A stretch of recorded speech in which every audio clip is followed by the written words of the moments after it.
राम न रमसि कौन दंड लागा, मरि जैबै का करीबे अभागा। कबीर साहब कहते हैं जब तुम मर जाओगे हे अभागे जीव, तब तुम क्या करोगे? जो कुछ करना है जीते जी करो, मरने के बाद कुछ नहीं होगा। एक सेठ बीमार हुए, उनका बोल बंद हो गया। बहुत बड़ी कोठी थी, बहुत धन दौलत थी, बोल नहीं पा रहे थे, आवाज बंद हो गई, बिल्कुल मौत निकट आ गई।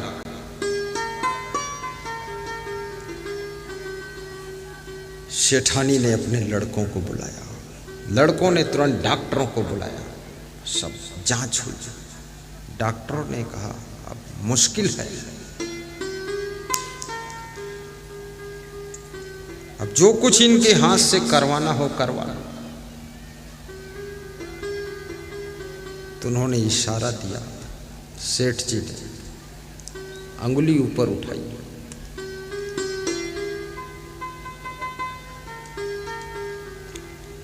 तो डॉक्टरों ने कहा मैं जा रहा हूं, अब कोई महात्मा बुला लो, अंतिम मरते समय महात्मा का दर्शन हो जाए। महात्मा बुला लिया। तो सेठ ने जो अंगुली ऊपर उठाई थी, महात्मा ने पूछा क्या पूछना है? तो लड़कों ने कहा पूछता ये हूं कि अंगुली ऊपर क्यों उठाई पिताजी ने? बोले पिताजी ने अंगुली ऊपर इसलिए उठाई कि अब ऊपर जाने वाला हूं, अब टाइम नहीं है ज्यादा। तो पिताजी का बोल बंद था, सेठ जी का, तो उसने वो समझ रहा था, सुन रहा था, पर बोल नहीं पा रहा था। तो अंगुली महात्मा की तरफ उठा दी उसने।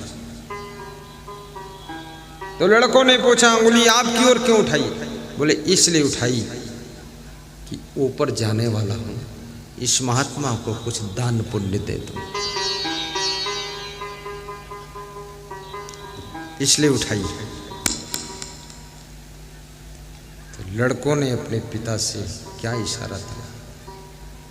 महात्मा से कहा जो धन था वो सब कोठी बनाने में लग गया। वो मकान की तरफ अंगुली उठाई लड़कों ने कि सब धन इसमें लग गया, अब बचा नहीं है देने के लिए।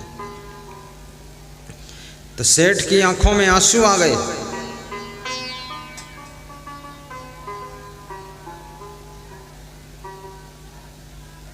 तो महात्मा ने पूछा लड़कों से इनके आंसू क्यों आ रहे हैं? बोले पिताजी को हम सबसे बहुत प्रेम है इसलिए आंसू आ गए, प्रेम के आंसू।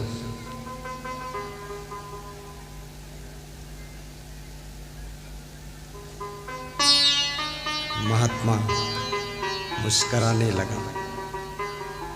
तो सेठ ने फिर इशारा दिया,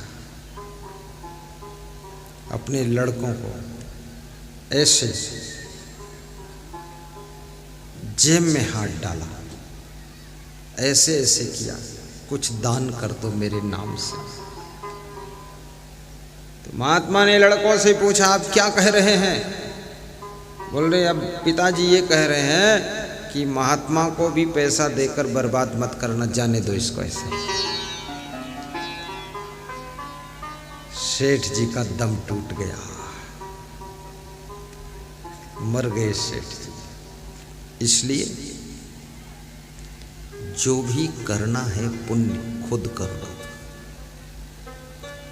ये 10वां और 13वीं और मरने के बाद गंगा में हड्डी डाली जाए, गया प्रयाग ले जाओ, ये सब लफड़ा फालतू नहीं। जिंदा हड्डी ले जाकर धो जाकर वही। ज्यादा तुम्हें गंगा प्रयागराज में करना है ना, जिंदा में ही जाओ, गंगा में डुबकी मार दो।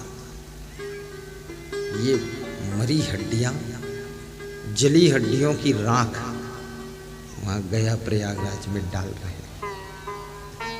फालतू नाटक में फंसे हुए, पोटली बांधे लिए जा रहे हैं। अरे क्या तुम्हारे बाप की जली हुई हड्डियों की राख की इतनी भी वक़्त नहीं कि वो घर में एक डिब्बा में रखी जा सके? रख दो डिब्बे में और लिख दो मेरे बाप की जली हड्डी की राख है। कम से कम अपने बाप की हड्डी की राख देखोगे तो तुमको भी अपनी राख याद आ जाएगी। रखो वहीं डिब्बा में लगाते जाओ, डिब्बा दादा परदादा और पदादा सदादा सबकी लगा दो डब्बे। हाँ, बता दो बेटों से जो मरेगा उसकी राख भर के लगाते जाओ, सबकी राख का दर्शन करो। इतना डर लग रहा है, राख भी वहां फेंक कर आए गंगा सागर, बड़े होशियार। 2-4 हजार किराया भाड़ा लगाया है, अब बाप के हाथ से 2 रुपया दान नहीं करा पाए, ना मंदिर में, ना भंडारा में, न स्कूल में, न देश सेवा में, न राम मंदिर के निर्माण में।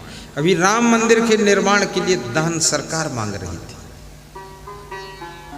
कितने कंजड़ लोगों ने राम के नाम पर भी कौड़ी नहीं दिया है, बहुत कंजड़ लोग। लेकिन फिर भी इस देश के अंदर सरकार का टाइगर था 1100 करोड़ इकट्ठा करना है।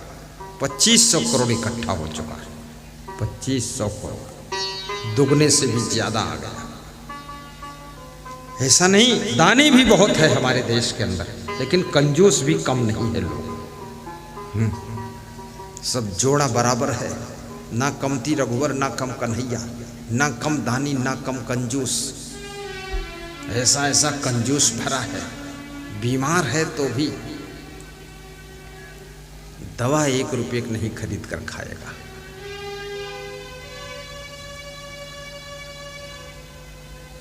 ठंडी लग रही है, कंबल खरीद कर ओढ़ेगा नहीं, ठिठुरता रहेगा पूरी ठंडी में।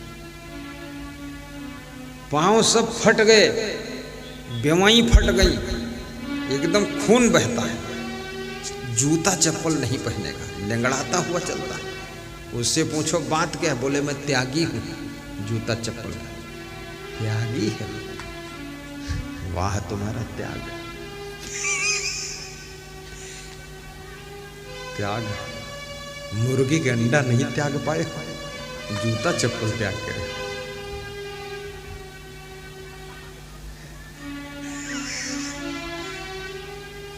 अच्छे कपड़े भी पहनो,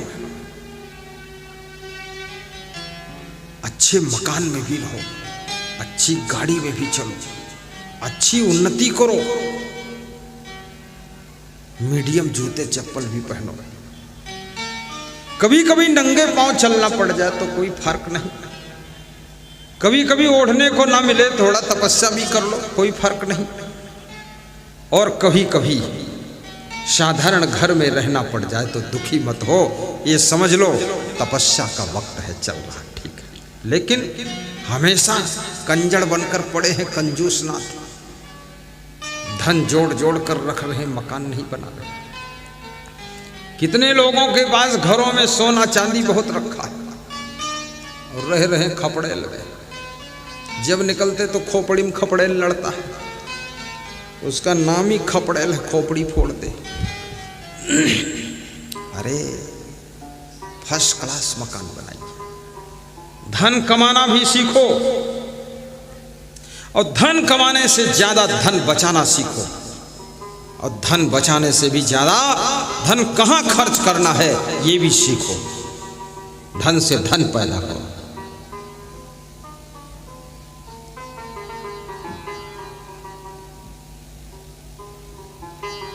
भानपुरा तहसील मंदसौर डिस्ट्रिक्ट मध्य प्रदेश में प्रवचन था। एक डॉक्टर के यहाँ पधरौनी थी। डॉक्टर से मैंने पूछा ये मकान अपना है? बोले अपना ही था। तो हमने कहा फिर क्या हुआ? बोले बिक गया। तो हमने कहा फिर? बोले रहता मैं ही हूँ। तो हमने कहा कैसे? बोले किराए से ले लिया। हमने कहा बेचा क्यों? बोले जरूरत थी। ऐसी क्या बात? बोले लड़का पढ़ रहा था, इसको 9 लाख में बेच दिया, पढ़ाई के पैसे नहीं थे, और इसी में किराए से रहता हूँ। तो हमने कितना किराया देते हो? बोले 5000 महीना। बोले हुआ क्या रिजल्ट? बोले लड़का डॉक्टर बनकर आ गया, MBBS। अब फिर से यही मकान खरीदूंगा 12 लाख में। क्या बुद्धि है? बोले मकान भी यही मेरा रहेगा, खाली 3 लाख ज्यादा दे दूंगा, और लड़का डॉक्टर बन गया, सब ठीक है। याद रखना, सही डिसीजन लो, किराए के मकान में भी रहना पड़े तो रह लेना, लेकिन भविष्य का विकास देखना। और ये तो सब स्वार्थ के काम हैं, मकान बनाओ, दुकान बनाओ, ये खरीदो, वो खरीदो, कार खरीदो, लेकिन कुछ परमार्थ का काम भी कर लेना। उसी में से थोड़ा पैसा बचा करके 10% धन, हमारे शास्त्र कहते हैं 10% धन, 10% अन्न, 10% टाइम, 10% बुद्धि, 10% वाणी, 10% शक्ति भक्ति में लगाना चाहिए, सत्संग में लगाना चाहिए, परमार्थ में लगाना चाहिए, धर्मार्थ में लगाना चाहिए, परोपकार में लगाना चाहिए, सेवा में लगाना चाहिए।